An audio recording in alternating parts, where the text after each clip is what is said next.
ditadura militar de 1964? Um mal necessário, tendo em conta o que se avizinhava. Você acha que havia ali algum risco de ditadura comunista, como algumas pessoas falam? Teríamos que esperar para ver, e foi melhor não esperar. Jovem Pan volta a falar sobre a expectativa para o julgamento de quarta-feira. Está conosco, gentilmente nos atendendo, o ministro do Supremo Tribunal Federal, Marco Aurélio Mello. Ministro, como sempre, bom dia, obrigado pela gentileza.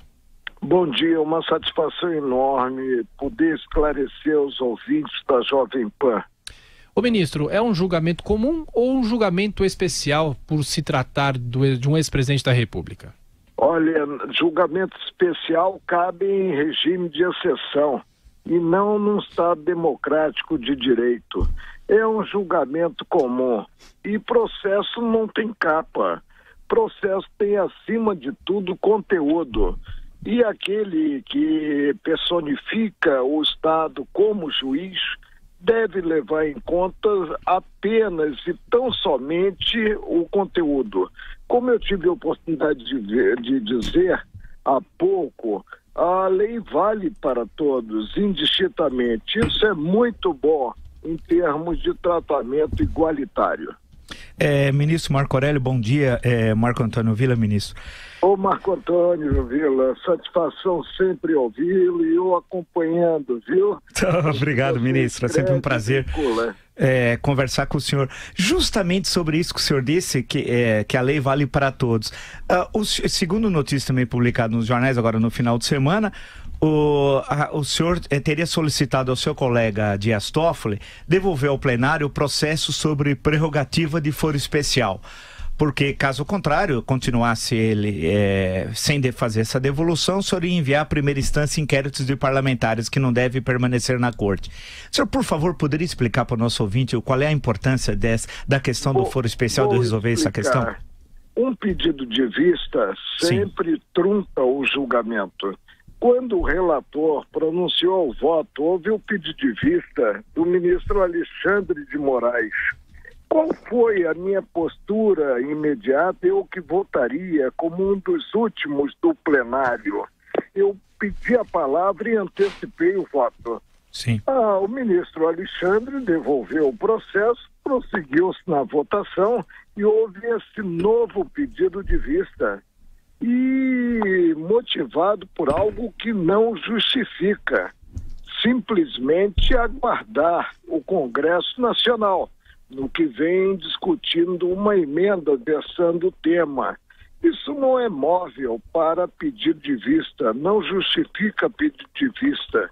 Agora eu vou aguardar que o prazo regimental, já que o autor do pedido de vista deve apresentá-lo na segunda sessão ordinária, aquela em que pediu vista, transcorra, e vou dar ainda um prazo de tolerância de 30 dias ao ministro Dias Toffoli. Não devolvido o processo, determinarei a baixa de todos os casos que não se enquadrem na visão em que já há uma maioria expressiva. Augusto. Ministro Marco Aurélio Augusto Nunes, é um prazer falar com o senhor.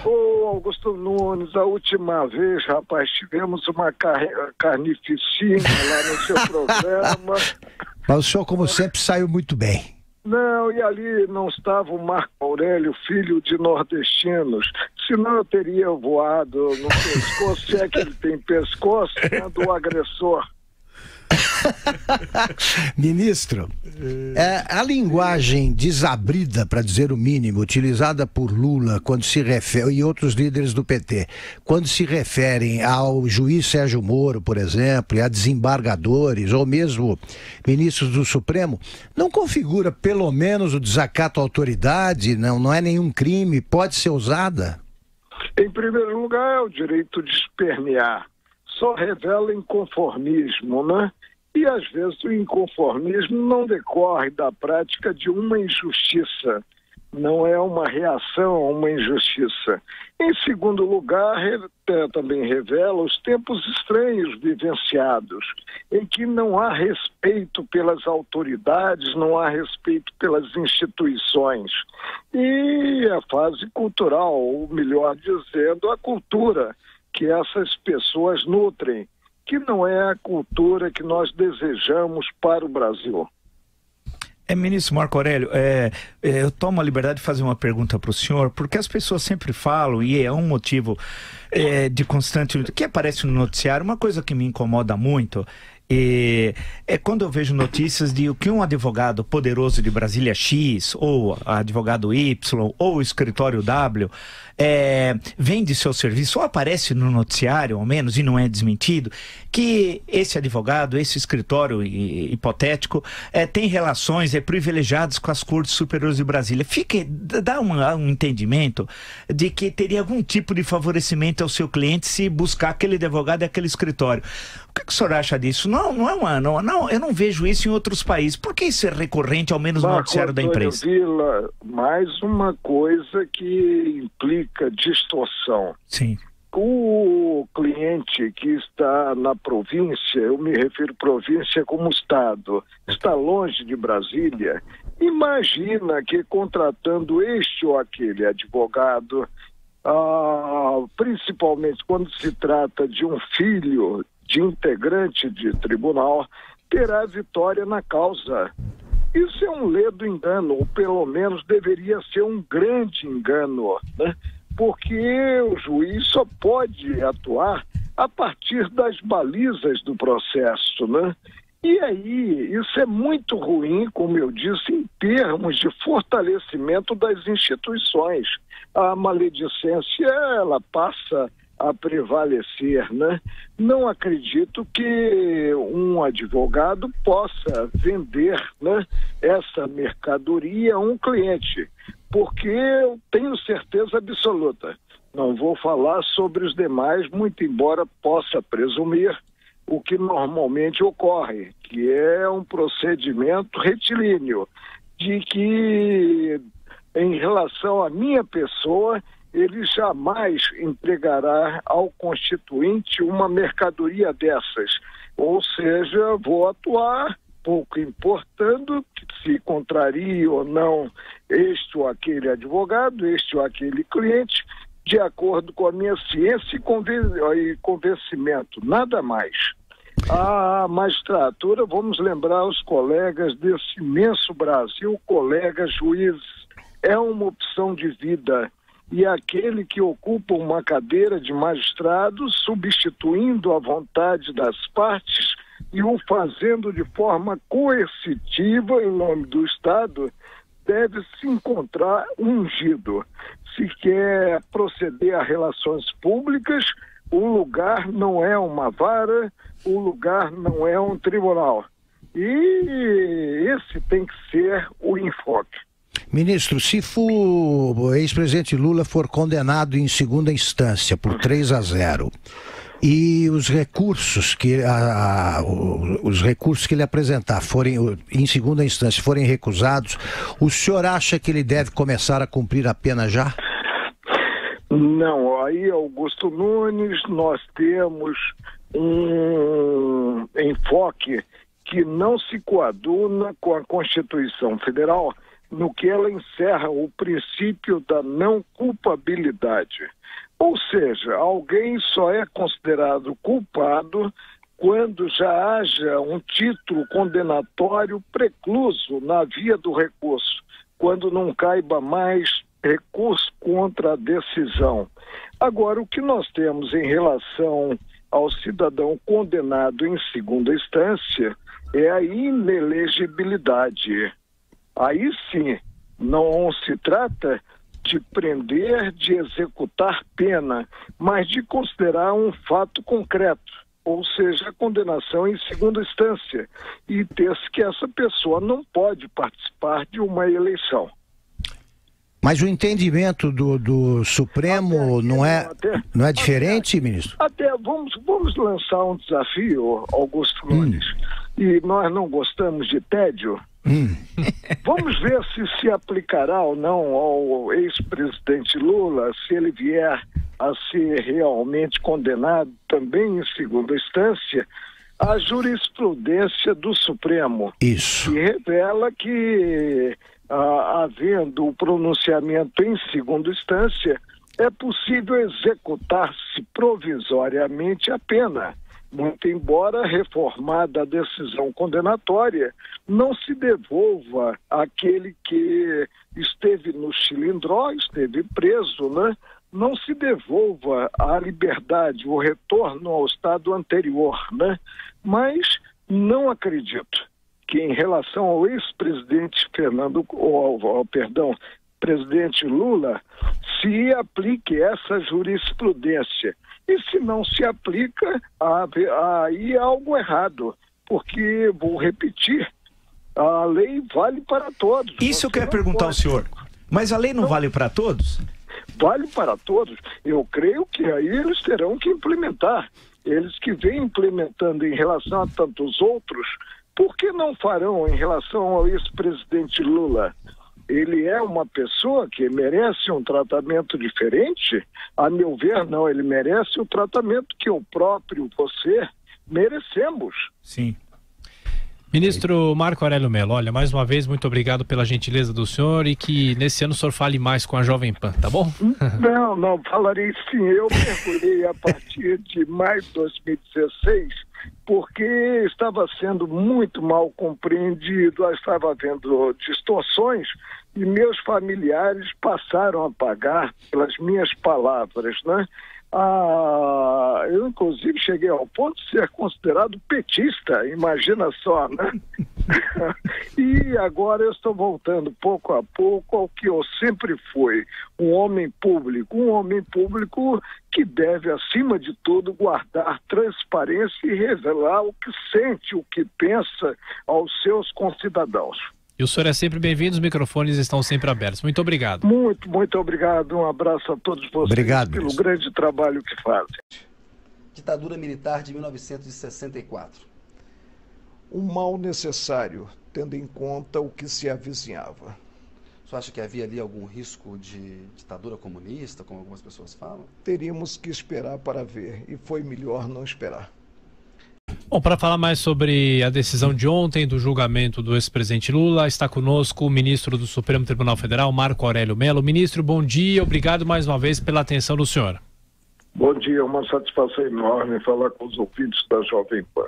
Ministro, o senhor chegou a se manifestar, inclusive ontem, dizendo que uma eventual prisão de Lula incendiaria o país. Eu pergunto, quais são realmente as chances dele ser preso e por que o senhor diz isso? A hora de perceber se o atual entendimento do Supremo é para valer ou não. Porque o Supremo bateu o martelo por um score muito apertado, 6 votos a 5, no sentido de que pode haver a execução provisória da pena, a prisão depois da condenação em segunda instância. Evidentemente, quando se tem um enfoque, esse enfoque vale para todos. Mas não acredito.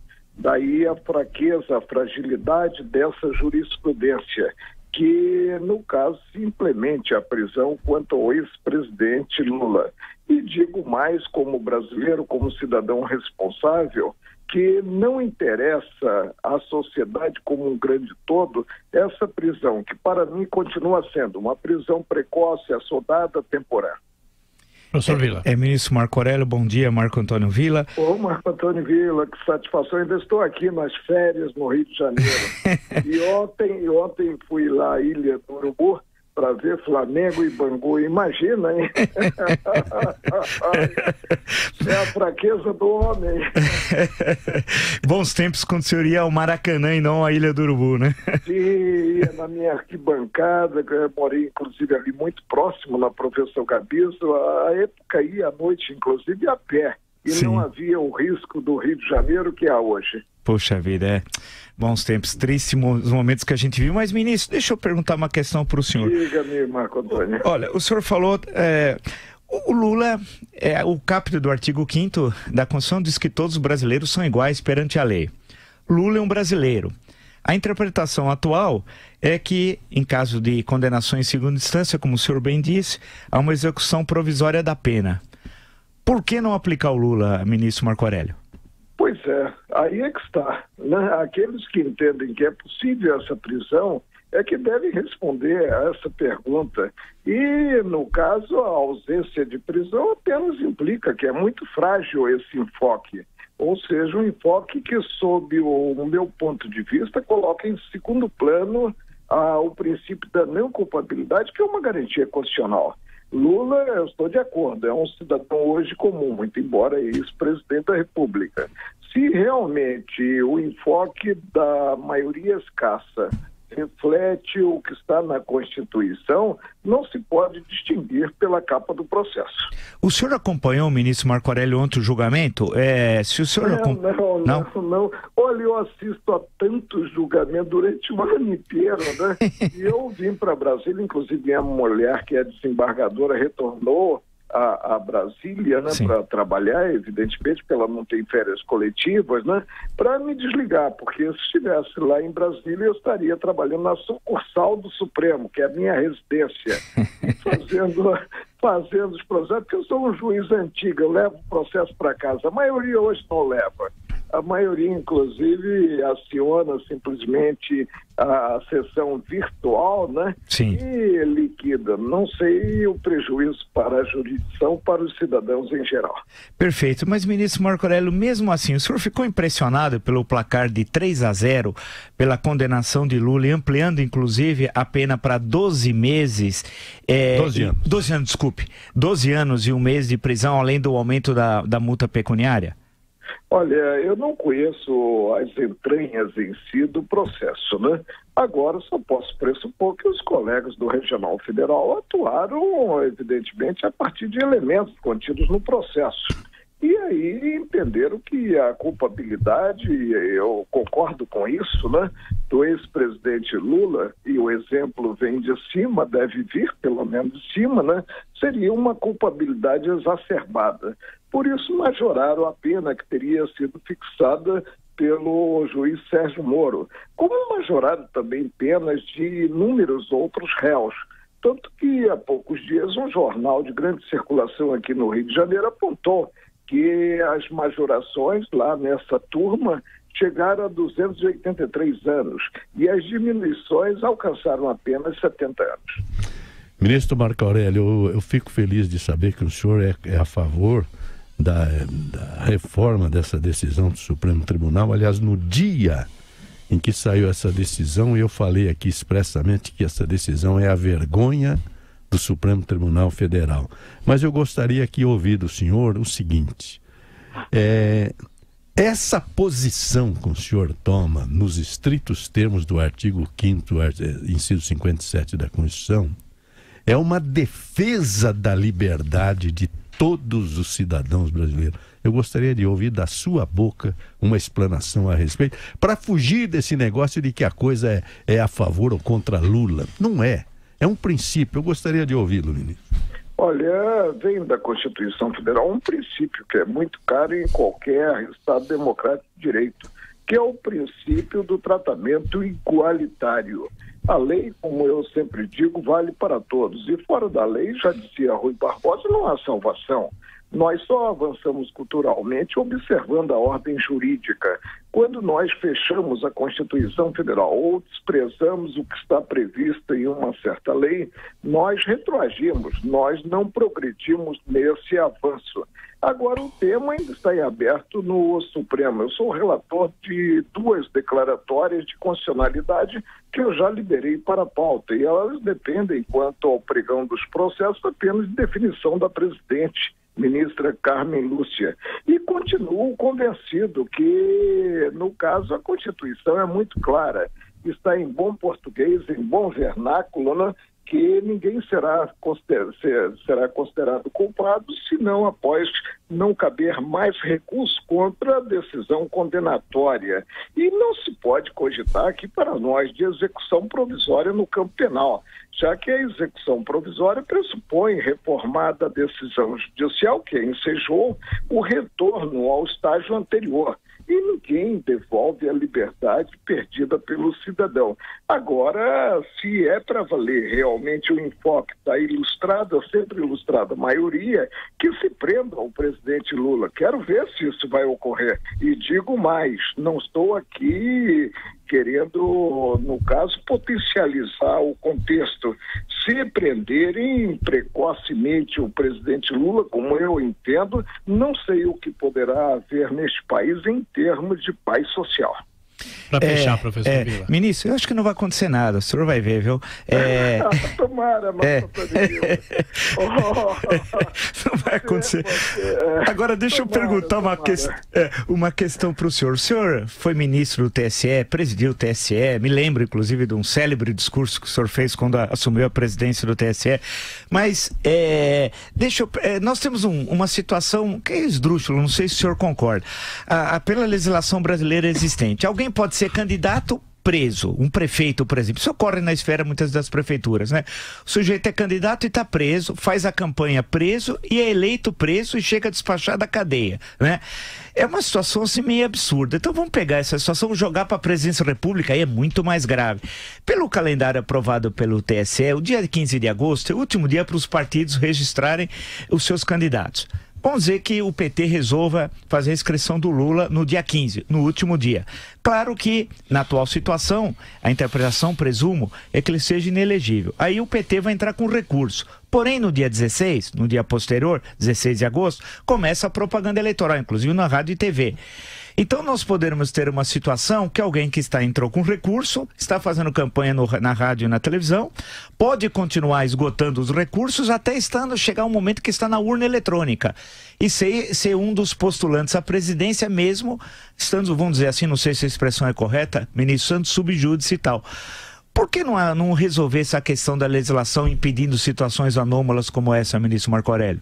Olha, a legislação existe, é uma legislação muito boa, considerada a lei da ficha limpa, né? Sim. Agora, cumpre interpretá-la integrando-a, né? E eu não vejo como o ex-presidente Lula, condenado na segunda instância, né, possa realmente ter o pedido de registro como candidato a presidente da República deferido. E nós temos aí um interregno, um espaço de tempo até as fases do processo eleitoral muito grande, né? Eu não vejo possibilidade de o nome dele ser inserido na programação da urna eletrônica, né, para vir a ser acionado aí pelos eleitores. Precisamos esperar um pouco mais. Pela lei da ficha limpa, condenado em segunda instância, ainda que pendente recurso não dentro do próprio tribunal. E nós teremos fatalmente lá contra o acordo, porque eu não posso subestimar a defesa, embargos declaratórios, apontando talvez obscuridade, contradição ou omissão, né? Mas condenado em segunda instância, não cabendo mais no próprio tribunal prolator da decisão qualquer recurso, o cidadão se torna inelegível. E, evidentemente, o pleito de registro será indeferido, e para que ele continue realmente participando dos preparativos do certame eleitoral, ele terá que obter uma liminar. E não acredito que qualquer dos integrantes do TSE defira essa liminar. Ministro Marco Aurélio Mello, mais uma vez, obrigado pela atenção. Bom dia ao senhor. Até a próxima. Bom dia. Ditadura militar de 1964. Um mal necessário, tendo em conta o que se avizinhava.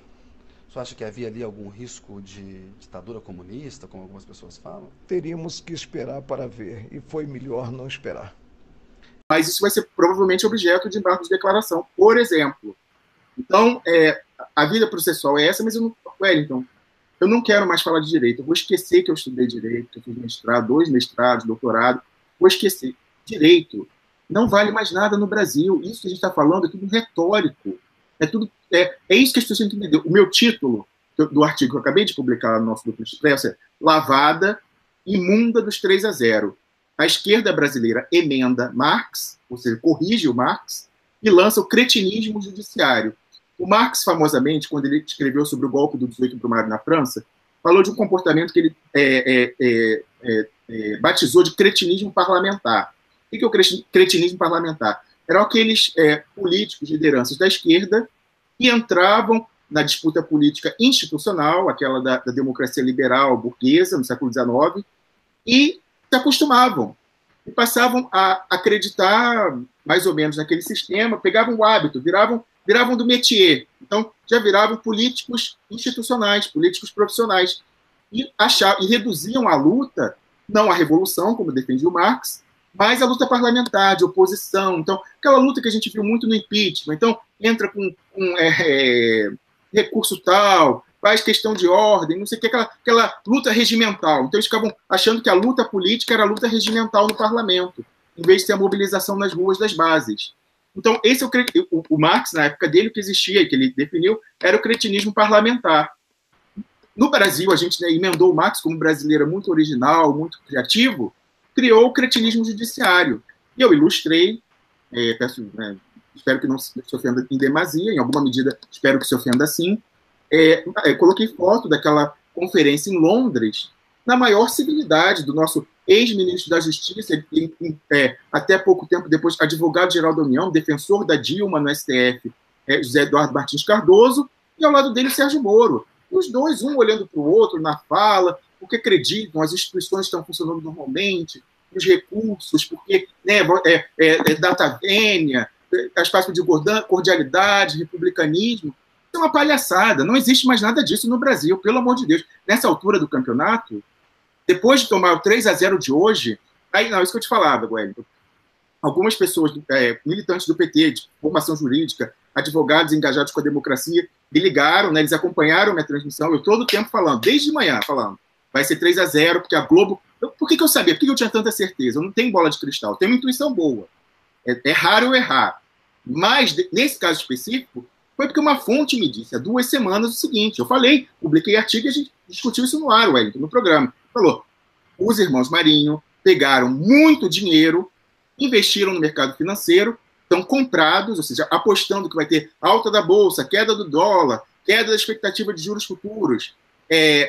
Compraram 2 semanas atrás, quando estava na baixa, apostando que vai ser um 3-0 daqui a 2 semanas, que aí o bando de trouxa lá, porque isso tudo é manipulação, gente. Isso aí se chama rally na bolsa. Eles forçam artificialmente subidas, compram na baixa, aí quando tiver alto, né, os idiotazinhos de classe média que se acham investidores, né, vivem do trabalho, mas acham que ganham dinheiro na bolsa. Aí, vamos comprar tal. Aí eles, né, os tubarões ficam esperando as sardinhas, aí, pum, comem aqui, vão vender, aí vai cair tudo de novo. Aí de novo eles vão artificialmente levantando a curva, compram aqui embaixo, aí vai começar recuperação da economia. Olha, quem é o candidato deles? Nem sei quem é o candidato deles. Vamos dizer, Luciano Huck dispara nas pesquisas.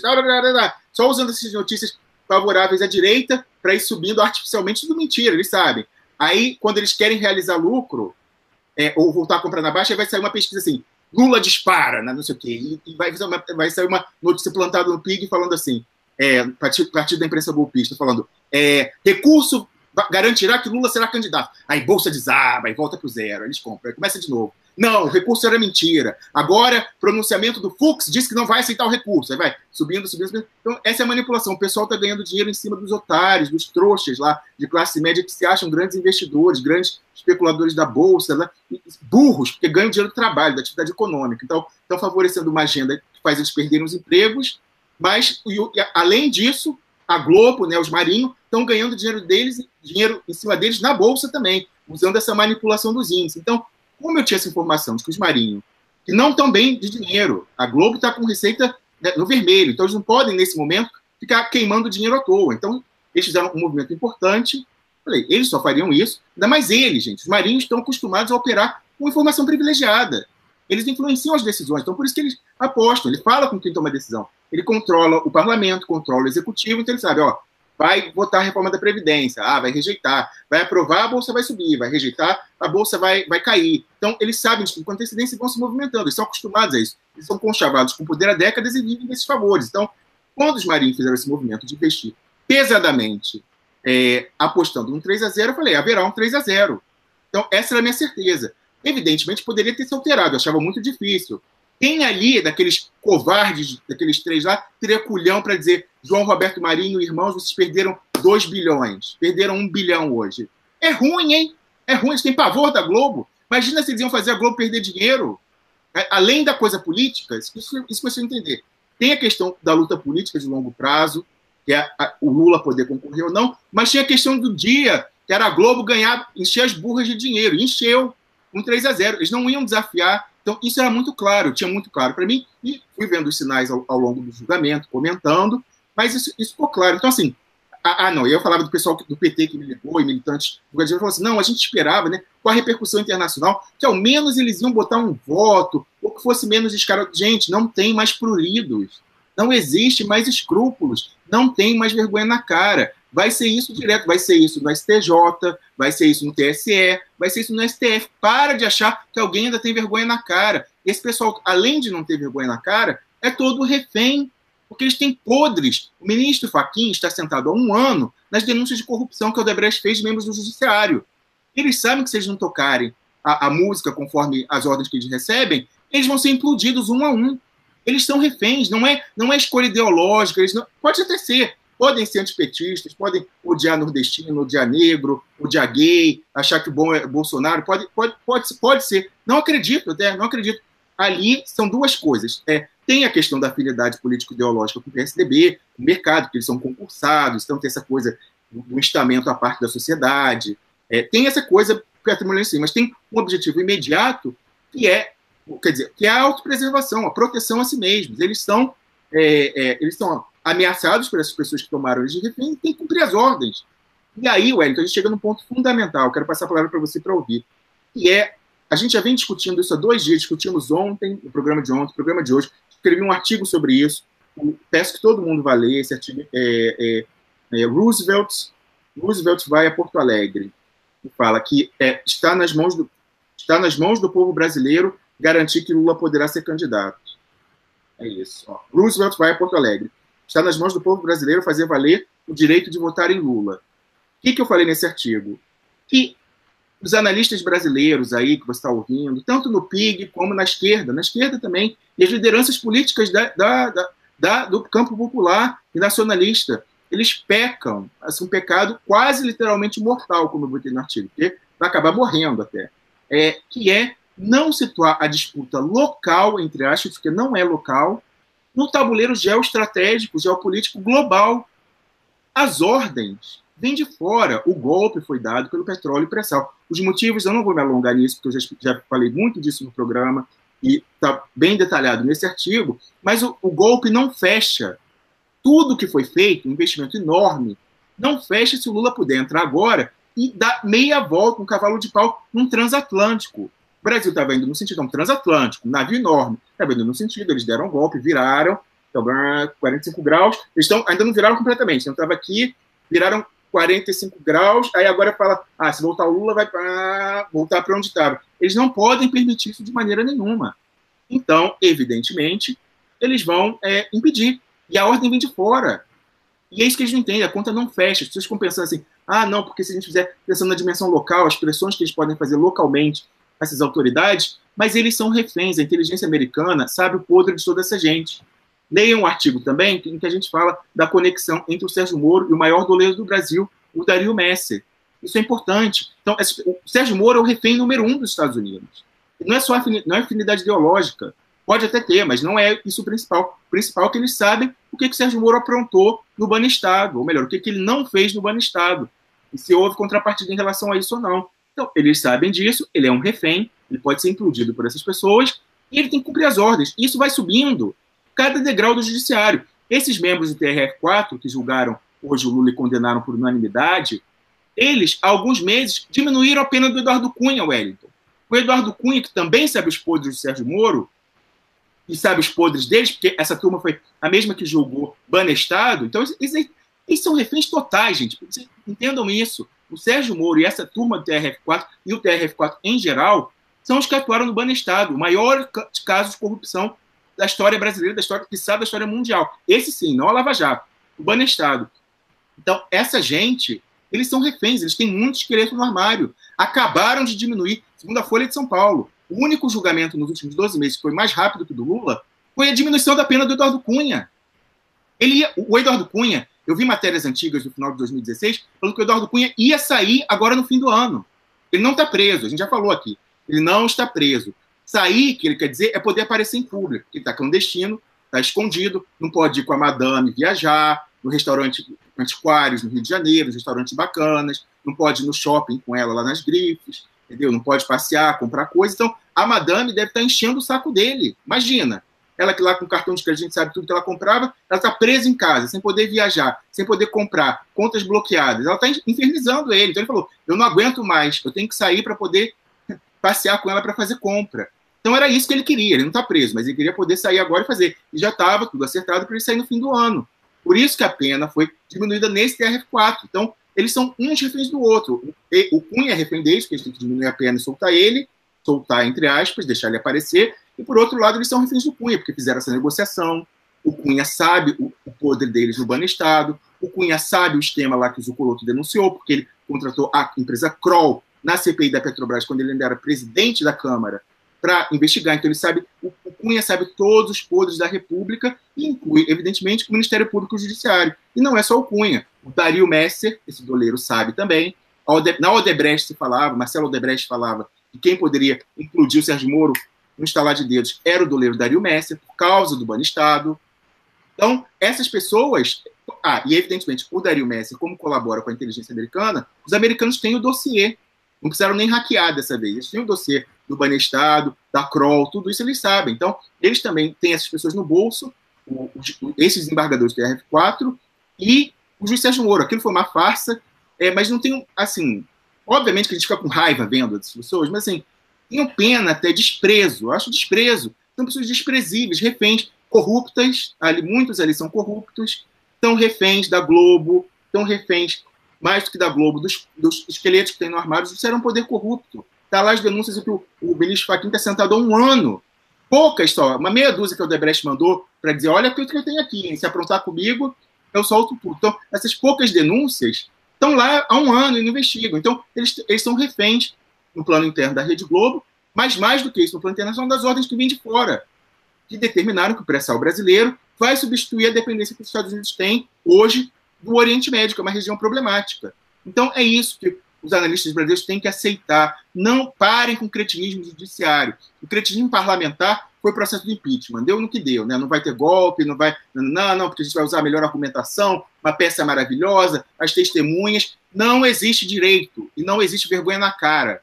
E eles são reféns, nem que eles quisessem. Eles não querem, mas nem que eles quisessem, eles podem, porque são reféns. Então vamos fazer. E agora é o cretinismo judiciário. Não, vamos entrar com o embargo do embargo. Não, vamos entrar com a não sei o quê. Não vai subir e não vai. A nova lenda, Wellington, que querem, que eu chamo em artigo de flauta mágica. Vocês vão lembrar aquela história de criança, do flautista de Ramelã, que tocava flauta, os ratinhos, né, a cidade estava infestada, os ratinhos entravam em transe e iam seguindo ele.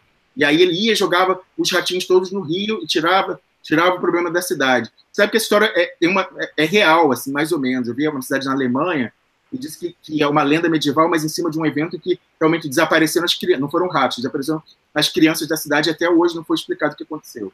Só uma curiosidade. Mas, enfim, o flautista é o seguinte, a gente fica tocando, como você falou, palavras de ordens bonitinhas, não vai ter golpe, anula STF, volta Dilma, eleição sem Lula é fraude, blá, blá, blá. Assim, é bonito, né? É certo. E a gente fica todo convencido que a gente acredita de coração, Direta Já, né? O Direta Já volume 2. Cadê o Direta Já?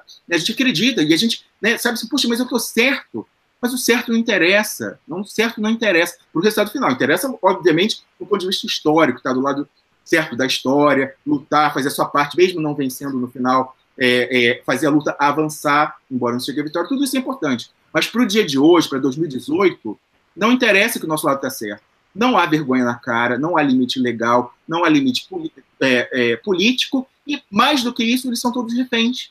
São reféns, são reféns do judiciário, legislativo e executivo. Então, eles vão fazer tudo com a maior cara dura, sim. Então, para com essa história de dizer agora que não interessa a condenação criminal. Isso é a flautinha de novo levando os ratinhos, que vão entrar em transe e vão ser jogados no rio de novo. Inclusive por gente infiltrada, gente. Desculpa falar isso. Hoje, eu acho que é uma conversa franca. Assim, tem muita gente do nosso lado que é agente duplo e que se dá bem com o outro lado, entendeu? Que uma mão lava a outra. Então, vai ter gente do nosso lado falando essa história. Agora não recurso, porque uma coisa é condenação criminal, outra coisa é a condenação eleitoral. Então, vai abrir o prazo recursal, é só em agosto. Não vai, gente. O Fux vai herdar o TSE do Gilmar Mendes. Você acha que ele vai deixar... Ele é refenzíssimo. Refém no grau elevado desse pessoal aí. Muito refém. O que será que tem embaixo da peruca, do perucão do Luiz Fux? Hein? Enfim, ele é muito reverente. Vocês acham que o Fux vai bater no peito e falar: vou fazer valer o Estado de Direito e a democracia, vou garantir Lula como candidato? Vai matar no peito, né? Vai matar no peito. Pelo amor de Deus, não vou. Olha, pode ter gente aí amanhã na blogosfera que vai ficar falando de recurso, de eleitoral. Eu não vou falar, e não só não vou falar, como vou falar que é flauta mágica, que vai todo mundo acabar jogado no Rio. Wellington.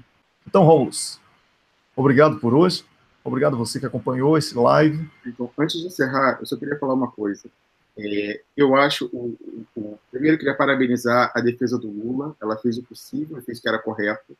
A crítica, isso que eu falo, de maneira nenhuma vai para o aspecto técnico. Tudo que ele falou está certo, ele fez todo o recurso cabível, se engajado, está fazendo o seu melhor, está fazendo muito bem.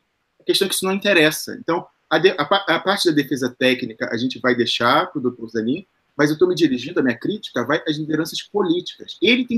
O doutor Cristiano Zanin tem que continuar dançando o minueto, Vossa Excelência, recurso, é o papel dele, ele tem que fazer isso, é importante isso, porque ele tem que dar a desculpa jurídica para a decisão que vai ser política em Brasília, dependendo da gente, depende da gente, só a gente pode fazer isso. Então, essa é a questão. A minha crítica com relação ao cretinismo judiciário não é de forma nenhuma a defesa técnica do Lula, ela está correndo. O cretinismo judiciário é das lideranças políticas, em especial do PT. Me desculpa, toda vez que eu reclamo, você cria rusgas com até interlocutores nossos, mas eu tenho que falar honestidade de analista. Para a liderança política, eu não quero mais ouvir uma liderança política falando de recurso. Ah, não, porque cabe o recurso X, cabe o recurso Y. Não adianta, a liderança política acabou, o cretinismo judiciário mostrou, o cretinismo legislativo judiciário mostrou do que era capaz no impeachment, porque foi no Congresso depois do STF, e hoje no Lula, naquele 3-0. Não tem direito, não tem política, não tem vergonha na cara. Eles são reféns. Então, lideranças políticas, parem de colar a diretriz política em cima do Zanin. Deixa o Zanin fazer o trabalho dele. É importante, mas não é liderança política. Não é para ficar chamando o militante de Porto Alegre dizendo que vai virar. Eu quero ver, olha, eu quero ver a reação amanhã. Eu espero estar enganado, mas se houver uma queda no moral das pessoas, mas eu achava que vindo aqui ia mudar, se a gente enchesse a rua, mudasse tudo de vermelho, que ia mudar um voto, ia ser um 2-1, quem sabe até um 2-1 a favor do Lula. Essa coisa da flauta mágica, por que eu falo isso? Não é porque eu sou estraga-prazeres, porque eu quero falar coisa que faz as pessoas ficarem se sentindo mal. Eu falo isso porque eu sei o resultado. Eu estou escrevendo artigos e publicando, primeiro no GGN, depois no meu blog pessoal, também no Cafezinho, e agora no Expresso, há 2 anos. Nesse período eu já descobri. Cada vez que tem um golpe desse, que destrói o moral das pessoas, que foram enganados, que acreditaram que não ia ter golpe, que acreditaram que o STF ia anular, que acreditaram que a Dilma ia voltar, que acreditaram na direta já, e agora que acreditaram que a eleição sem Lula é fraude. Cada vez que vem o golpe da realidade, que é fatal, elas querem sanidade mental. As pessoas precisam trabalhar, precisam manter suas vidas, então elas precisam de sanidade mental. Elas falam assim, olha, eu não quero saber de mais nada disso, eu vou agora assistir maratona de série Netflix para me restabelecer. E ela só volta meses e meses depois. Meses e meses. Então, cada vez que faz uma flauta mágica dessa, se você for a Porto Alegre, não vai ter, o Lula vai ser inocentado. Vai demorar, eu quero ver a reação amanhã. Eu espero muito estar enganado. Que o relato que a gente teve lá de Porto Alegre é que o pessoal estava animado, vendo. Isso é importante falar, Wellington. Eu recebi o relato de que em Porto Alegre, de uma pessoa, que a expectativa de quem estava lá era isso, que ia ser 3-0. O pessoal já estava ligado. Tomara, assim, rezo a Deus. Eu sou crente. Sei que tem gente ateia que reclama quando eu falo Deus, pelo amor de Deus.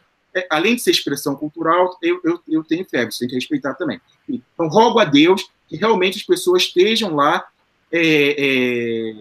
estejam já sabendo mesmo, e vejam que o seu início é a saída, não é a chegada. Então, isso que é importante. E aí, nessa questão, eu espero isso, mas se houver, não do pessoal que estava lá em Porto Alegre, que é a militância mais politizada, mas, vamos dizer assim, né, na militância difusa pelo Brasil, se houver uma queda na moral, uma queda nos acessos aos artigos, pessoas saírem, quiserem cuidar da vida, cuidar do jardim, como dizia o Max Weber, a culpa é de quem falou que indo para Porto Alegre ia virar o jogo. Não era para falar isso, era para falar que era para ir para Porto Alegre. Era para ir para Porto Alegre. Porto Alegre é importantíssimo, mas era para ir para lá para mostrar que não ia aceitar, que sabia que ia ser 3-0, mas que não vai aceitar.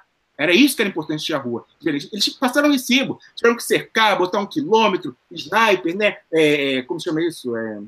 Atirador de elite. atirador de elite em cima dos prédios, helicóptero, espaço aéreo fechado, espaço marítimo e tal. Eles passaram o recibo, ficaram com medo da gente, era isso que a gente queria. Então, assim, parabéns, a mobilização é vitoriosa. Era isso que era para falar. A vitória foi a tomada e o medo que eles passaram. A vitória não era virar, porque não ia virar.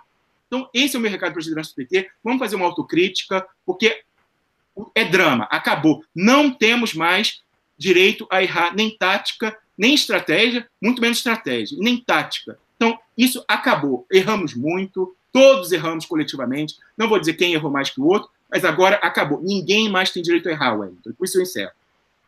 Só sobre esse ponto do desrespeito, eles só se tratavam por Vossa Excelência, professor doutor, né, aquela besta lá, aquele advogado horroroso que estava representando a Petrobras. Ah, meu ex-professor, professor doutor fulano.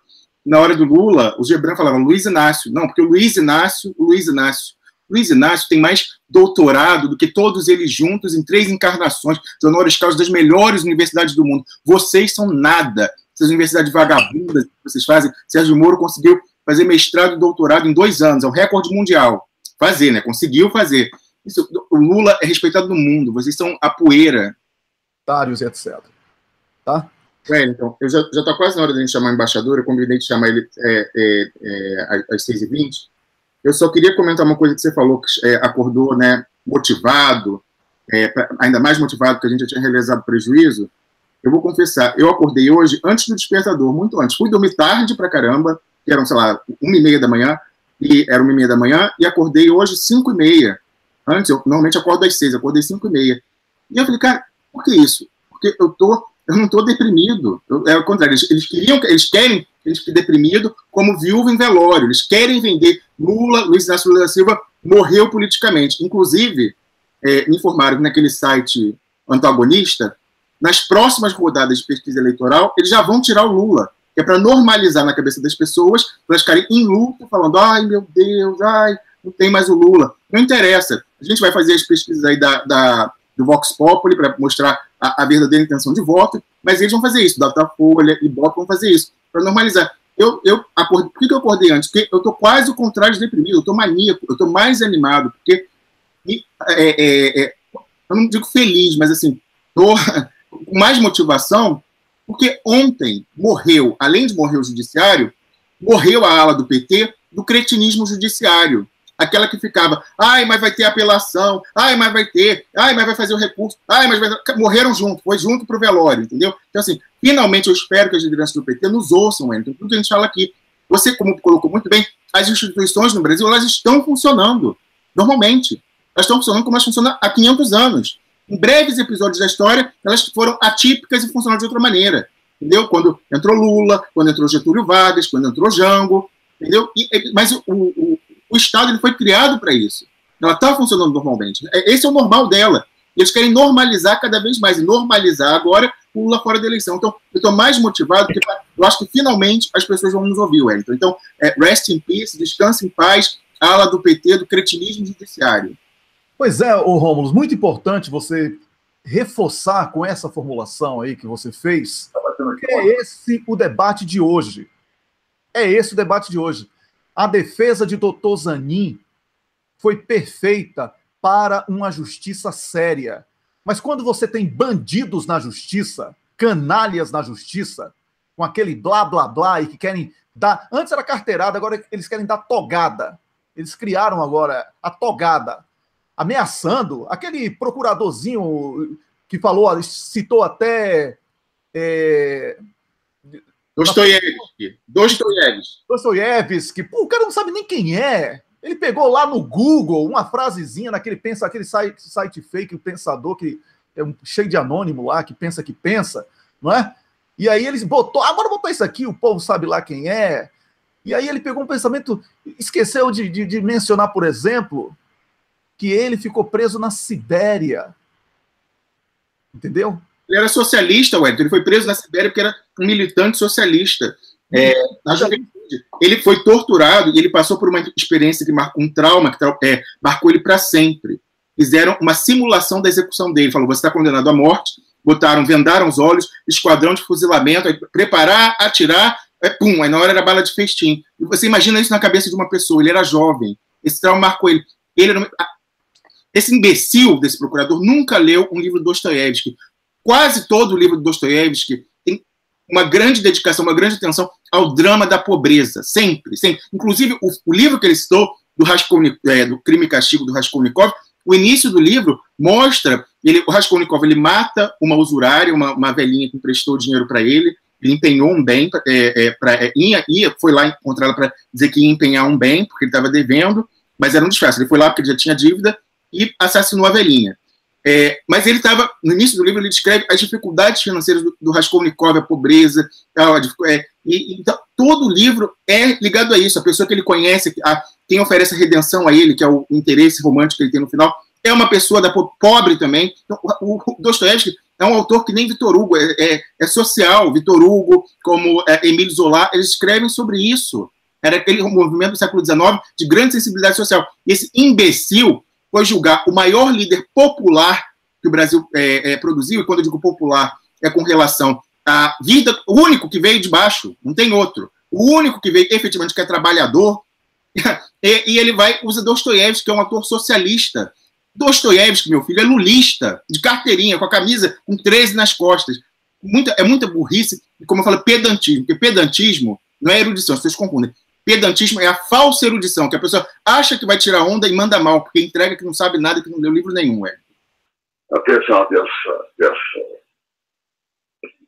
decisão, que não se pode chamar de outra coisa, uma decisão política, né? Foi a decisão do tribunal, não é uma decisão de política, né? É uma decisão política. Correto. Embaixador, eu devo dizer que ontem à noite, eu só fui dormir depois de ver a fala do presidente Lula, e eu achei ele muito animado. Parecia ele chamando o povo, dando nome aos bois, chamando para briga o judiciário. Eu notei uma mudança de postura que eu achei muito bem-vinda. Embaixador, o Wellington Calazans tem uma pergunta para o senhor. Bom dia. Correto. Se você não entendeu, eu repito. Wellington. Embaixador, bom dia. Ontem, que a justiça tem lado e apostar na legalidade é morrer pedindo piedade ao torturador. Como é que nós vamos trabalhar a partir de agora, depois dessa desmoralização internacional da justiça brasileira e que já vimos que não dá para contar com ela sob hipótese alguma? O senhor ouviu, embaixador? Ouvi bem, mas o iníciozinho não ouvi bem. Você podia me repetir? Correto. O Wellington quer saber, perguntou para o senhor, diante dessa, como reagir, quais são as ações agora diante dessa desmoralização completa da justiça, inclusive em nível internacional, porque ontem os olhos do mundo estavam voltados para Porto Alegre. E aí eu vou só pegar uma carona e acrescentar, ontem me falaram que a Globo está repetindo muito um mantra, que ela quer convencer as pessoas. Aquela história de decisão, a Globo está repetindo muito um mantra que ela quer fazer penetrar na cabeça das pessoas, que é decisão judicial não se discute, cumpre-se. Pois é. E aí, embaixador? Então, o que ocorre, ainda naturalmente, é de que a expectativa deles é de que haja uma eventual conformidade, uma eventual, como diria, uma aceitação, né, pela sociedade dessa condenação. Né? Estive pensando como ocorreu, de certa forma, com a condenação, com a deposição, com o golpe de Estado, que veio que depois a presidente Dilma Rousseff, né? E no primeiro momento, grande reação de golpe, depois, digamos, as acusações de golpismo e assim por diante, mas, de uma certa forma, né, do ponto de vista político, né, houve eu diria, uma resignação. Né? Resignação. Não que as pessoas não digam que não tem havido golpe. As pessoas dizem, mas isso não tem mais uma consequência imediata, né? No sentido de impedir a ação desse governo maléfico. Né? Exato. Tá? Então, eu acho que a expectativa deles é essa. Exatamente. Embaixador, foi tudo correto, embaixador, foi tudo legítimo. Eu pessoalmente, acho que muito atrás houve um equívoco no sentido de político, no sentido de julgar se a ação contra a presidenta Dilma era uma ação judicial e que seria possível vencê-la por argumentos jurídicos, né? E isso não aconteceu. Quer dizer, supôs-se que a demonstração cabal de que ela não tinha cometido nenhum crime de responsabilidade iria impedir a condenação. E ela foi condenada, né? Correto. Condenada pelo Congresso, né? Pelo Congresso, mas com a omissão quase praticamente comissiva do STF. Embaixador, o senhor falava dessa... Não, sim, mas é o que está ocorrendo em todo esse processo. Exato. Quer dizer, todo esse processo já poderia ter sido encerrado há muito tempo se um ministro do STF, qualquer um, tivesse impedido o número enorme de irregularidades que foram cometidas, têm sido cometidas em todos os casos. Embaixador, o senhor sabe o que o ministro Marco Aurélio Mello, aquele que é garantista, o ministro Otto Vencido, o senhor sabe o que ele falou ontem, quando os jornalistas procuraram ele? A lei é para todos. Pois é. São dois mantras que eles estão repetindo. A lei é para todos, ninguém está acima da lei. E, ao mesmo tempo, essa é a questão que decisão do judiciário é para ser cumprida, né? Exatamente. Então, com isso, está liquidado, porque se controla o judiciário, e se controla a aplicação da lei, pronto. Exatamente. Embaixador, o senhor fez uma observação... Eu acho que deve haver, continuar a haver um movimento de manter a candidatura do presidente Lula para que fique bem claro qual é o objetivo político, né? O objetivo político é retirar o presidente Lula da campanha eleitoral, né? Correto. E ele declarou ontem, no seu discurso, que ele continuará a fazer campanha pelo Brasil afora, né? Correto. Em defesa dos direitos dos trabalhadores e do povo brasileiro em geral, né? Correto. E isso eu acho que é muito importante, né? Embaixador, o senhor fez uma observação que eu acredito que é fundamental. O senhor falava da normalização da deposição da presidente Dilma, que não houve uma reação, e o senhor mencionava equívocos políticos. Eu estou 100% de acordo com o senhor, e eu acredito que agora a gente não tem mais o direito de errar. Naquela oportunidade, a gente falou que era golpe, é golpe, e era golpe, mas a gente não agiu como se fosse golpe. A gente ficou fazendo oposição parlamentar, oposição regimental, recurso, quando eles controlam o parlamento e controlam o judiciário. Então, não é... A classe política tem que entender que não tem luta institucional nesses outros poderes, a luta é na rua. Então, eu achei muito bem-vinda a fala do presidente Lula ontem, ele falou do judiciário, falou dos três, a bancada do PT ontem, a bancada do PT na Câmara já falou o judiciário, no seu coletivo, o judiciário quer impedir a candidatura do presidente Lula. Então, achei muito importante essas sinalizações. E aí, embaixador, eu queria perguntar algo para o senhor.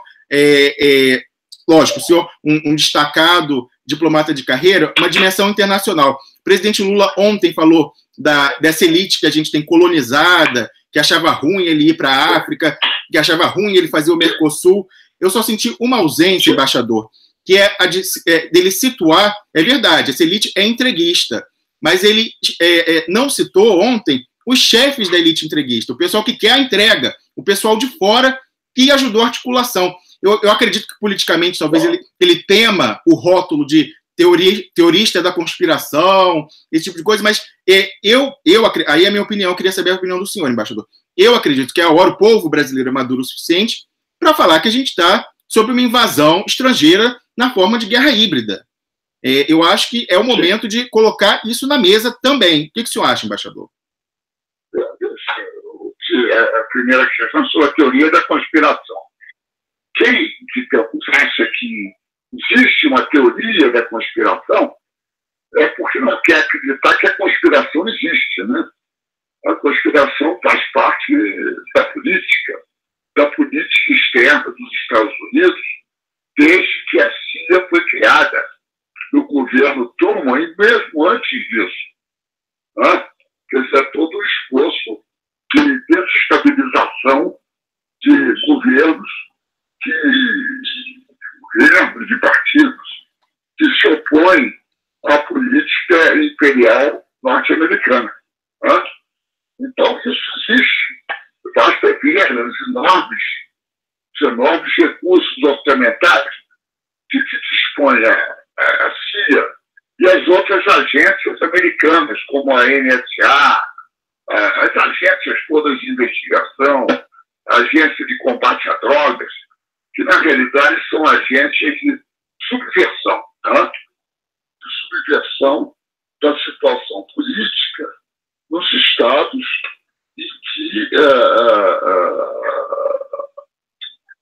em que há partidos ou governos que se opõem à política dos Estados Unidos da América. Isso é algo corriqueiro. Mas a primeira coisa que fazem aqueles que conspiram é dizer que não conspiram, e que isso é um absurdo. Né? E anos depois, se revela que o governo foi derrubado por uma ação subversiva, né? Como foi o governo, digamos, de Mossadegh no Irã, há anos atrás, né?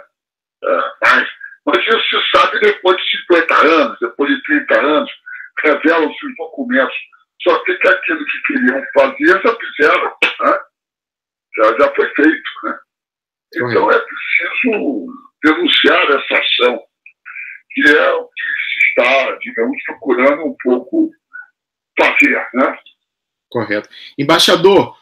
Pelo menos no meu caso. Claro, evidentemente, e reconhecidamente por todo mundo. Embaixador, o senhor está em São Paulo hoje, estava no ato ontem, e eu pergunto para o senhor qual é a agenda hoje? Ainda está tendo movimentação? Vai ter mais reuniões, pessoas discutindo? A informação que eu tenho é que hoje havia uma reunião no Diretório Nacional do PT.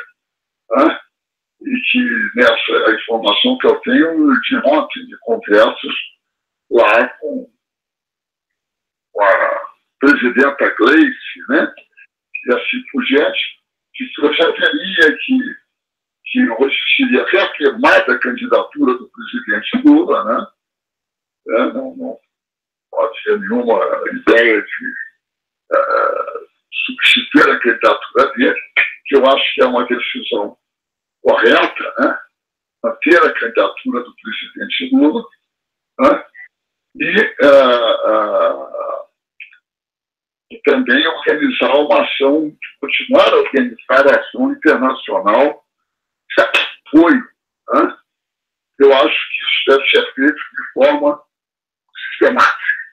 Eu fui convidado a participar da reunião do Diretório Nacional para colaborar na elaboração dessa campanha internacional de defesa do direito do povo brasileiro. Né? Correto. Além do direito do povo do presidente Lula a ser candidato, o direito do povo brasileiro de votar naquele candidato que tem a maioria da aprovação do povo brasileiro. Né? Embaixador, mais do que... A maioria da aprovação do povo trabalhador, do povo humilde. Certamente não tem a aprovação das elites hegemônicas, das classes hegemônicas, né? Correto. Embaixador, mais do que o direito de votar em um candidato que tem majoritário, que tem a preferência da maioria da sociedade, mais do que isso é o direito de votar no programa de governo que o presidente Lula representa. É isso que eles querem caçar. Certamente. Esse voto da maior parte da população é no programa, né?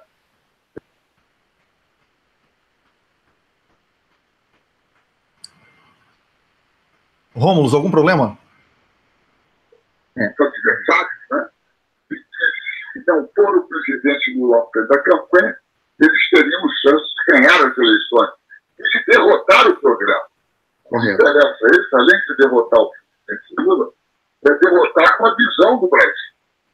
e dizer que a visão deles, a estratégia deles de governar o país, né, é a estratégia correta. Né? É isso que eles querem. Exatamente. Né? Embaixador, não é nem derrotar, eles querem caçar. Eles querem caçar essa alternativa. Pois é, eles estão caçando o povo brasileiro, eles não estão caçando o presidente, estão caçando o povo brasileiro no seu desejo de fazer executar um programa que seja a favor do povo brasileiro, e não seja a favor de uma absoluta minoria, né? Uma minoria extrema, né?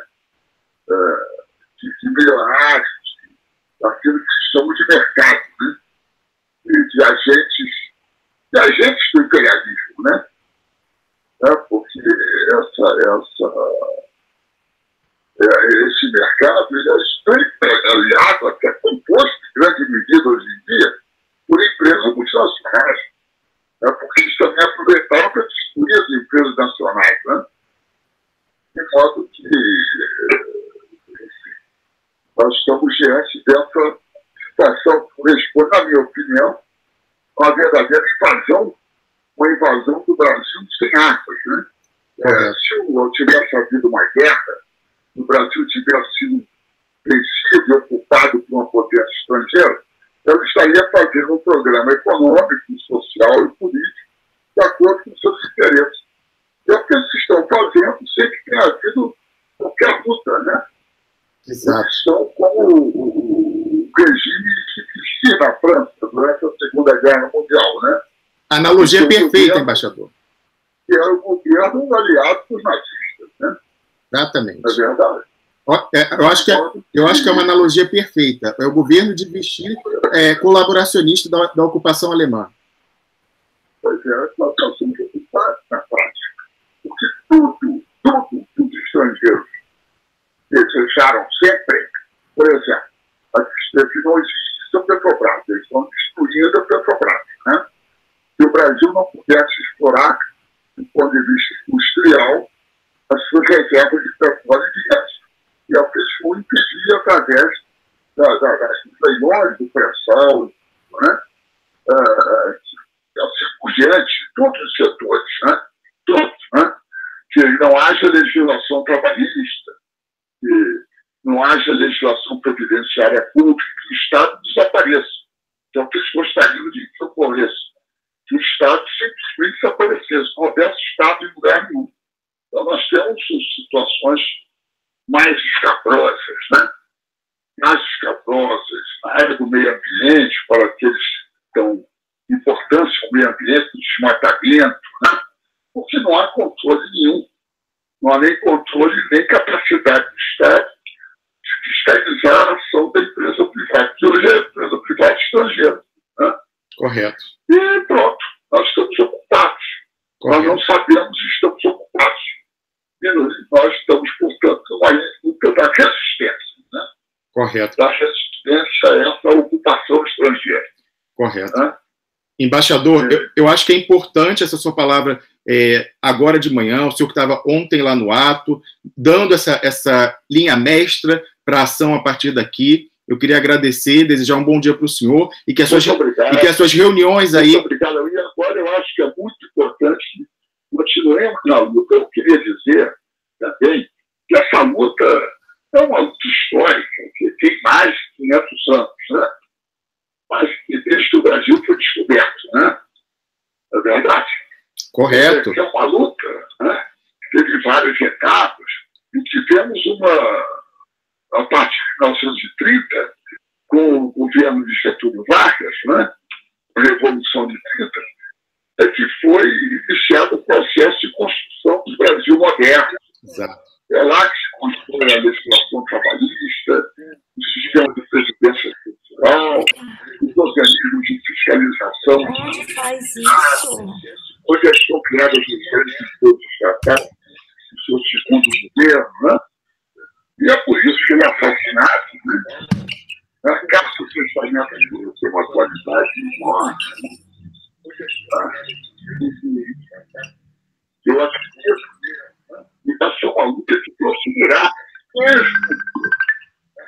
Pensamos as eleições de 2018, no final desse ano. Essa luta é permanente, ninguém se luta com isso. Ninguém pensa que a vitória nas eleições fará com que esses setores hegemônicos hoje em dia, né, e historicamente hegemônicos, desista de tentar manter os seus direitos e o seu sistema de exploração sobre a classe trabalhadora brasileira. Isso é um fato. Né? Correto. Embaixador, embaixador, essa contextualização histórica que o senhor faz para concluir é fundamental. Você sabe que meu companheiro de apresentação, Wellington Calazans, falou que uma fórmula que eu achei sensacional, que é a seguinte: realmente as instituições estão funcionando normalmente, porque elas funcionaram assim por 500 anos. Só em breves intervalos atípicos, como o senhor mencionava, Getúlio Vargas, a partir de 30, o governo João Goulart, o governo, quando o presidente Lula chega ao poder, só nesses momentos que houve uma moderada subversão, mas elas vêm funcionando normalmente há 500 anos. É verdade, né? E condenando sempre a classe trabalhadora, né? Exato. De modo que agora os setores que defendiam, como a Justiça do Trabalho, está procurando desmontar totalmente, né? Como assim desmontar os sindicatos, né? Com o fim do imposto sindical, e assim por diante, né? Correto. E nós teremos essa ação deles continuar daqui para frente. Como nunca cessou, apenas ela foi, digamos, um pouco contida, né? E se procurou afirmar um Brasil soberano, um processo de desenvolvimento mais justo, né? Mas tudo isso com enorme oposição daqueles que se beneficiam do modelo tradicional, né? Isso. É um modelo de aliança com o imperialismo. Exato. Não foi um modelo de aliança com o imperialismo inglês, né? E assim por diante, né? E hoje com o imperialismo americano. É preciso dizer isso com clareza. E achar que não é, porque é um aliado do imperialismo. Correto. Embaixador, essa contextualização geopolítica é importantíssima para a gente fechar. E eu queria desejar ao senhor uma estadia em São Paulo proveitosa nessas reuniões. Espero, embaixador, os seus interlocutores ouçam tudo o que o senhor tem a dizer com muita atenção, mais atenção ainda do que já davam antes, embaixador. Muito obrigado, senhor. Muito obrigado, Ron. E muito obrigado por estar providenciando a tradução daquele texto sobre os dois modelos para o Brasil. Porque embaixador, esses dois modelos revelam um pouco projetos para o Brasil que existem, né?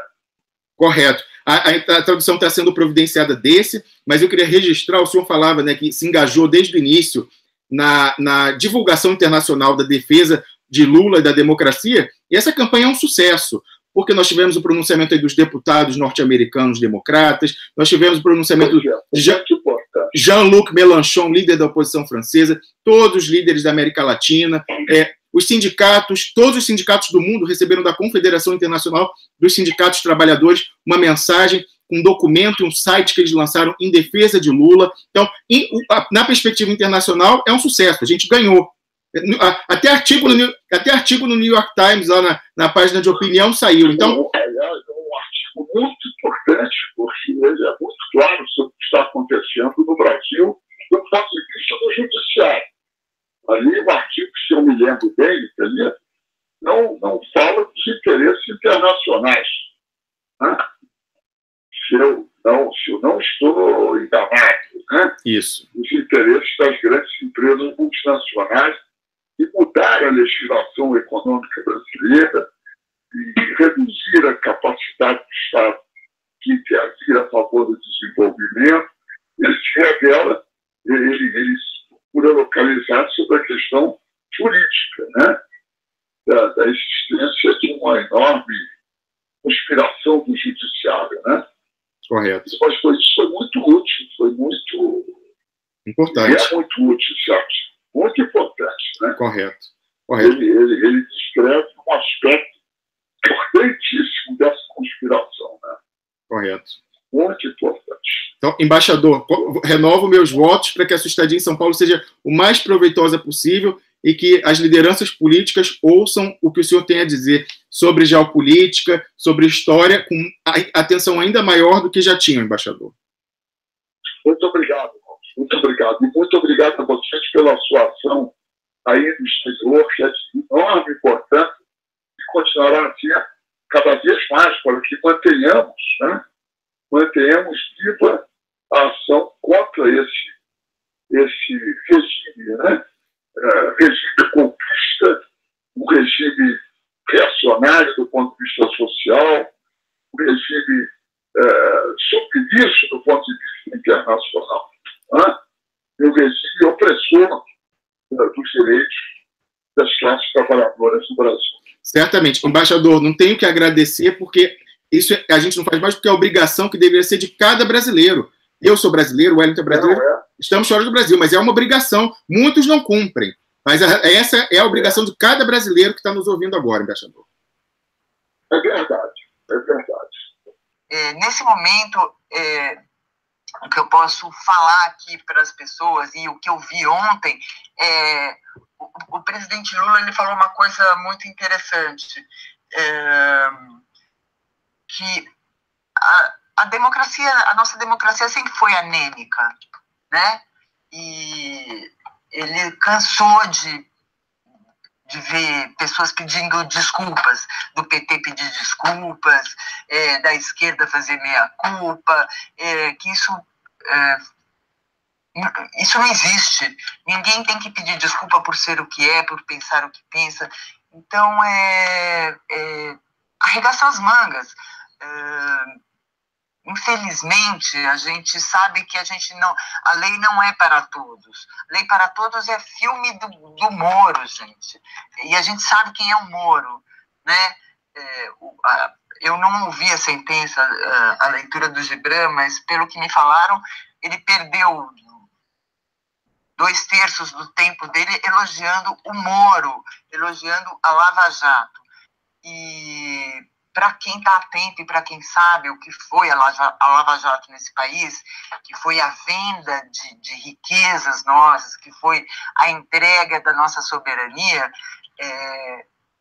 acho que está muito claro que a Lava Jato não veio aqui para pegar corrupto, que não é caçadora de marajá como foi o senhor Collor.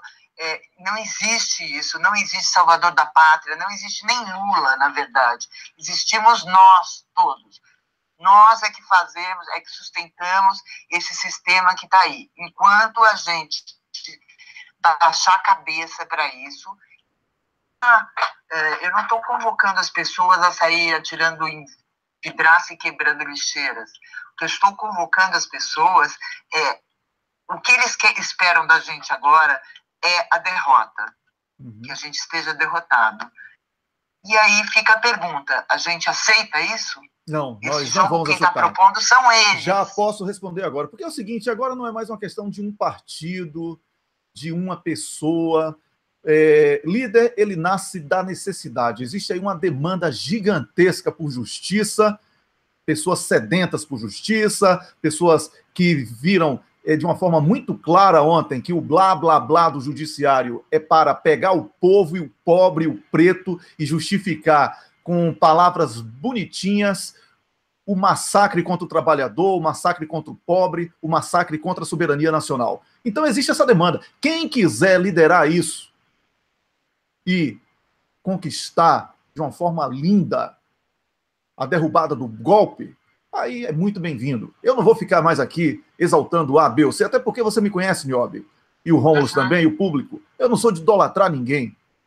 Eu elogio a prática. Quando aquela prática é boa, quando não é ruim, eu critico mesmo. Certo? Até porque eu também não sou perfeito. Quando o público me fez crítica aqui e eu vi que eu estava errado, eu voltei no dia seguinte e pedi desculpas. Aconteceu isso 3 vezes. Tá? E eu, com muita tranquilidade, venho e peço desculpas. Porque não existe negócio de parar, entrar numa análise para corrigir erro. Não, nós somos agentes, nós estamos numa maratona, estamos correndo e reparando os erros durante a corrida. Não tem esse negócio de parar. Não tem tempo de parar para ficar descansando para continuar correndo, não. É uma maratona. Tem que ir correndo, pegar água na estrada, beber e sair continuar correndo. Beber água correndo. É isso. Entendeu? Então, Niobe, muito obrigado por hoje. Foi muito tranquilizadora a sua presença aqui. Tá? Apesar de que eu me exaltei mais com a sua presença do que antes. É porque você me deu essa possibilidade catártica. Entendeu? Tá... Que bom. Muito obrigado. É isso aí. Acho que também a minha vontade de tranquilizar as pessoas não é que as pessoas se conformem, não é uma coisa conformista, ao contrário. Qual é a nossa resposta? A gente não é vítima de porcaria nenhuma. A gente está aqui agora para dar uma resposta diante de uma situação que nos foi colocada. Qual vai ser a nossa resposta? É isso aí. Então, bora reanimar, bora tomar muito café, muito duplo expresso e vamos ver o que a gente pode fazer agora, né? De verdade, pela gente, não é pelo Lula, não. É por nós. Pelo Lula, o doutor Zanin vai fazer, sei lá quem vai fazer, sei lá o que vai acontecer. Agora é por nós. Nós é que vamos sofrer as consequências. É isso aí, Niobe. Um beijo, saravá para todo mundo. Ok, até a próxima semana. Bom fim de semana para você. Um grande beijo. Tchau, tchau. Eu conversei aqui com o Niobe Cunha, a nossa comentarista de política, que vem toda quinta-feira conversar com a gente. Uma conversa muito boa. Observe, ela estava lá no local ontem em São Paulo. O comentarista, que também é comentarista, mas a gente chama ele aqui de consultor, professor, embaixador Samuel Pinheiro Guimarães também falou, e falou coisas internas, informações muito importantes do que vai acontecer, não é? O encontro aí nacional de emergência que vai acontecer com o PT e uma plenária, não é isso? Foi isso que ele citou. E, Rômulus, temos aí alguns minutos para a gente poder falar um pouco sobre isso. Eu vou pedir só 2 minutos, depois eu deixo todo o tempo para você, até para descansar, porque eu falei muito durante o tempo da Niobe também, tá? Eu quero dizer, Rômulus, que uma revolução não pode ser vista como uma palavra... Revolução não pode ser vista como palavra proibida. Revolução é uma necessária reação da sociedade quando as instituições se insurgem contra o seu país e contra o seu povo. O que é que está acontecendo? O Brasil está sob ataque internacional, com células corruptas que foram cooptadas pelos Estados Unidos da América e para atender ao mercado financeiro internacional. E essas células, que são da Justiça, da imprensa, da Polícia Federal, das Forças Armadas, elas estão trabalhando para salvar a própria pele. Nós precisamos entender que é o Brasil, o futuro, seu futuro, o futuro do seu filho, do seu neto. Tudo isso está em jogo agora. Soberania nacional e Estado social. A tentativa de pegar Lula é entretenimento também, mas é muito grave, porque Lula é o maior líder. E Lula representa a possibilidade de voltarmos ao poder. Por isso, eles estão querendo tirar essa chance para desmobilizar a nossa reação. Então, precisamos agora estar atentos, conquistar os votos da base lá, aquela base bem no interior, aquela base na favela que está abandonada. Esqueçam esse negócio de classe média. Classe média que está com a gente, estava em Porto Alegre, estava ontem em São Paulo manifestando com Lula. Classe média que não está com a gente soltou fogos e vai continuar soltando fogos e vai continuar entrando nos comentários de todos os políticos dizendo que acabou, que a gente come isso, que é mortadela, que esse papo de alienado político que ele sequer sabe que é a próxima vítima. Então é isso, Rômulus. Wellington, tem pouco tempo, mas tem alguns pontozinhos, não é muita coisa não que eu tenho para falar. Eu acho que o grosso a gente falou ao longo da transmissão. Ontem a gente fez uma transmissão que eu recomendo você que está nos assistindo, veja, em que a gente estava ali no calor logo depois e falamos muita coisa que eu considero importante, acredito que quem nos acompanha também vai considerar. Então veja a transmissão especial que a gente fez ontem à noite. Já era tarde aqui, veja lá, depois não está muito longa, são 40 minutos, eu e o Wellington batendo bola sobre o dia de ontem. Wellington, o primeiro ponto que eu quero ressaltar agora é voltar àquele ponto que nós discutimos no vídeo de ontem e vimos discutindo aqui durante vários dias. Por que eu pessoalmente tinha tanta certeza que seria o 3-0? Eu falei isso porque, eu tenho uma intuição boa, mas não foi só intuição. Eu recebi, eu acho que a minha imagem não está, agora vai. Eu recebi a informação de uma fonte muito boa, muito bem situada no mercado financeiro, que não erra uma, me fala das encrencas da Globo, falou com o Romero Jucá esquentou dinheiro frio na bolsa, a história de adiamento da reforma da Previdência. O cara sabe das coisas, entendeu? É um infiltrado nosso lá. Enfim, essa fonte tinha me passado isso, falou, olha, há duas semanas, falou, os irmãos Marinho colocaram, empataram, apostaram muito dinheiro no mercado financeiro há umas 2-3 semanas. Então, eles esperam, eles estão, no jargão do mercado, se diz que está comprado. Então, os irmãos Marinho estão comprados, o Grupo Globo está comprado, na expectativa de que no dia 24 haverá um 3-0 e a Bolsa vai disparar, o dólar vai desabar, a expectativa de juros futuros vai cair. E foi exatamente o que aconteceu. Eu avisei isso há 2 semanas. E aí eu fiz uma crítica ontem. Wellington, você sabe que me falaram que tem deputado do PT que paga R$15 mil por mês para aquele site Poder 360 para receber, porque eles têm uma área fechada. Então, uma assinatura, uma área fechada em que eles divulgam antes a notícia. Eles seguram, aí dão antes ali, sei lá, 6 horas depois eles dão para todo mundo. Então, e o cara falou, esse deputado do PT falou assim, olha, eu não posso, é muito importante, eu não posso atuar, para minha atuação é fundamental ver esse site. Primeiro que é um site, não tem nada de diferente do que tem nos outros. Segundo que é um site de direita. Um deputado do PT me falar que a inteligência, o Intel que ele recebe é do Poder 360, e é em cima disso que ele pauta a sua atuação, me dá desespero ouvir isso. Mas, enfim, o Poder 360, nós falamos isso aqui há 2 semanas, que ia ter euforia no mercado artificial, criado um bando de trouxa que a Globo está ganhando em cima. Eu já expliquei no vídeo, depois você veja a questão do chama rally, que eles fazem a bolsa ir subindo artificialmente com notícias boas, plantando na imprensa notícias boas. A última notícia plantada foi essa ontem do 3-0, e aí agora vai ter realização de lucro, vai cair. Os trouxas vão todos, lá os tubarões ganhando em cima. Então, eles fizeram isso artificialmente, ganharam, encheram as burras, e aí está lá. Ontem, durante o julgamento, só durante o julgamento, esse site Poder 360 deu uma notícia falando tá euforia com a expectativa do Lula ser condenado por 3-0.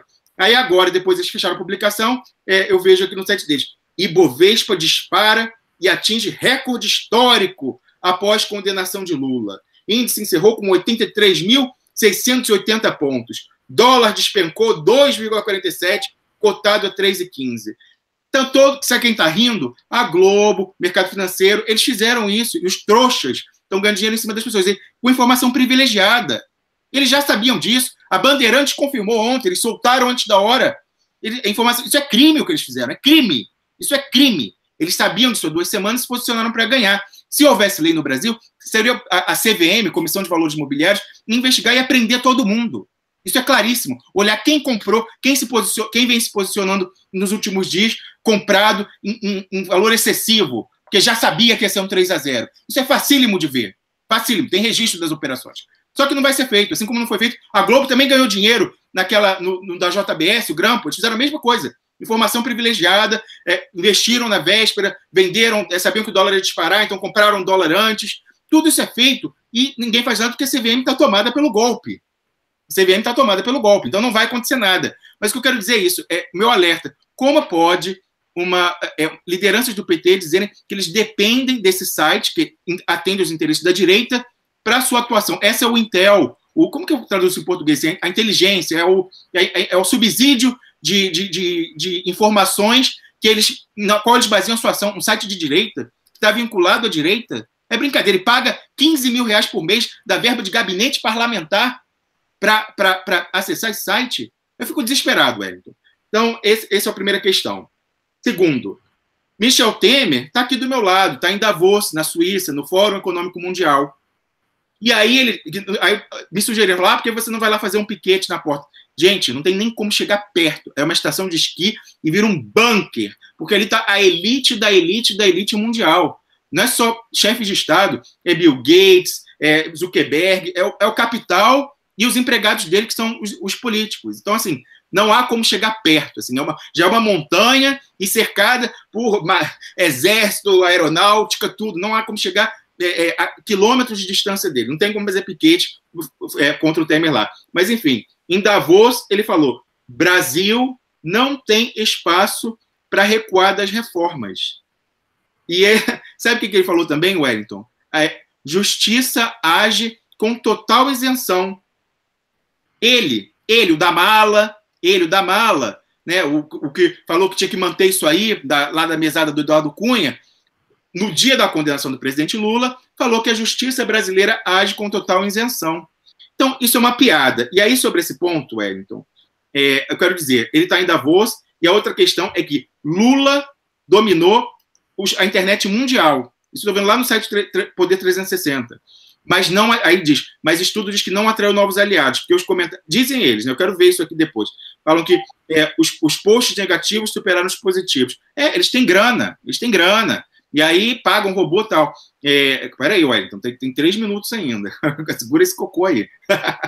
Ó, então, só para fechar, vou falar, ele fez isso. E aí a última coisa, o último ponto que eu vou falar, a senadora Gleisi Hoffmann tweetou ontem. Eu acabei de responder ela no Twitter, marcando ela. Ela botou: o voto do relator é o resultado do compadrio, do entorpecimento do PowerPoint e do preconceito político. É um voto militante. E aí eu respondi para a senadora Gleisi Hoffmann. Junto com o judiciário, quem também faleceu ontem foi a ala do PT do cretinismo parlamentar, que é um conceito inventado pelo Karl Marx, e também a do cretinismo judiciário, que é um acréscimo da originalidade da esquerda brasileira. Aquele que acredita, que fica, porque está lá no métier, já faz parte do sistema, e em vez de achar que a luta é na rua, acha que a luta é regimental, a luta é com recurso no parlamento, é com recurso na justiça. Então, essa ala do PT morreu ontem, morreu. O presidente Lula não pode mais ouvir essas pessoas. Pelo amor de Deus. Enfim, não foi o relator, e aí respondendo para a senadora Gleisi, não foi o relator quem foi militante, senadora Gleisi Hoffmann. Sequer foram os 3 desembargadores do seu conjunto. Militante, senadora Gleisi Hoffmann, é o judiciário. O judiciário é militante. Completamente capturado, ideologicamente também, porque é refém, porque tem esqueleto no armário, ele é o maior adversário político do campo popular e nacionalista. Senadora Gleisi Hoffmann, eu peço à senhora, dê caráter institucional e não pessoal às suas críticas ao que aconteceu ontem. É o judiciário, a senhora é presidente do PT, a senhora é líder da oposição. A luta é contra a instituição judiciário. Foi isso que o presidente Lula falou ontem. Ele falou, o judiciário quer me impedir de sair. É isso, acabou essa coisa do foi o juiz, foi o Moro. É o judiciário. Com isso eu fecho, velho.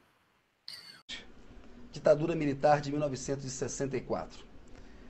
Um mal necessário, tendo em conta o que se avizinhava. Você acha que havia ali algum risco de ditadura comunista, como algumas pessoas falam? Teríamos que esperar para ver, e foi melhor não esperar.